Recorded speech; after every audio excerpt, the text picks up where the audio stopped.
There's a couple of things you're going to want to do first. So I've already partially cleaned the caliper. I got a can of brake cleaner and sprayed it down. I've got a little catch bin, which you can probably see a little bit underneath, full of paper towels. So all of the gross coming out of there doesn't end up on the ground or washing away or all over my garage floor. Okay, it makes it a little bit cleaner to deal with, but as you can tell, I mean, you're going to end up a little bit dirty.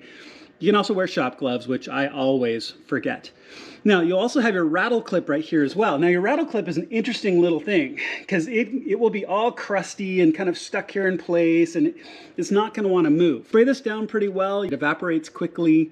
We'll take these 7mm Allen bolts out of the back, and then the center part's going to be free.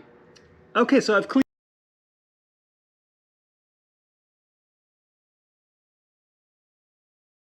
to do this because you're also going to torque this back down. So you can see where it fits in right there. Okay, so then just get your wrench in place. These may be a little stiff, they may not. As you can tell, that one broke free really easily. And then I'm just going to find this other one by feel.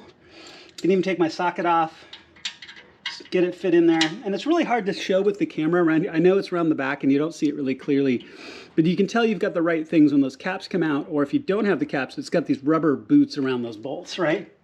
So I've got my socket in place, and then it just breaks free. Okay, so those are out. Now, the other thing you're going to want to do is take this rattle clip off. Now, these rattle clips, there's probably a dozen different ways of getting these off. Okay, but they're always kind of crusty. They always kind of get stuck in place. You always kind of have to pry on them a little bit, just like that. So what I did was I went and pried with a flat screwdriver kind of up at this front edge, and then it will work its way free. And I'll show you how to put this back on. Now, the fronts are going to have new rattle clips when we're done, so that'll be great.